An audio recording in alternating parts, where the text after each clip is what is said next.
Hello brothers and sisters, இன்னைக்கு நம்ம பார்க்க போகிறது ஆதியாகமம் 5ஆம் அதிகாரம். இந்த அதிகாரத்தில் 3 விஷயம் பார்க்கலாம்.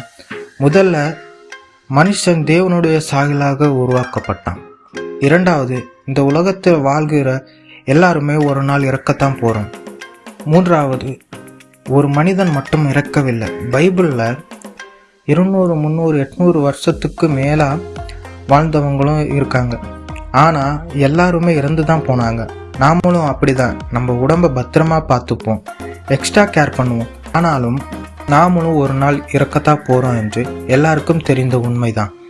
ஆனால் அந்த 5வது அதிகாரத்தில் ஒரு மனுஷன் மட்டும் இறக்கலை அப்படின்னு இருக்கு. அது யார் தெரியுமா? அது யானோக்கு. அவர் 365 வருஷம் உயிரோடு இருந்து தேவனோடு சஞ்சரித்து கொண்டு இருக்கும்போது காணப்படாமல் போனான். தேவன் அவனை எடுத்துக்கொண்டாருன்னு பைபிளில் சொல்லியிருக்கு.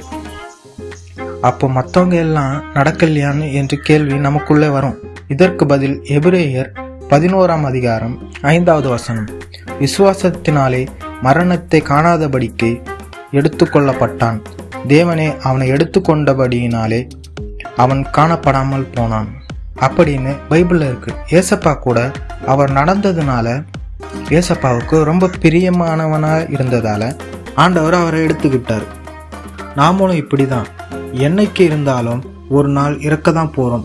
அதற்குள்ளேயும் ஏசப்பாவை சொந்த இரட்சகராக ஏற்றுக்கிட்டு நம்ம ஏசப்பா கூட நடந்தால் இந்த உலகத்தில் இருந்தாலும் பரலோகத்தில் நித்திய ஜீவனை பெற்றுக்கொண்டு சந்தோஷமாக இருக்கலாம்.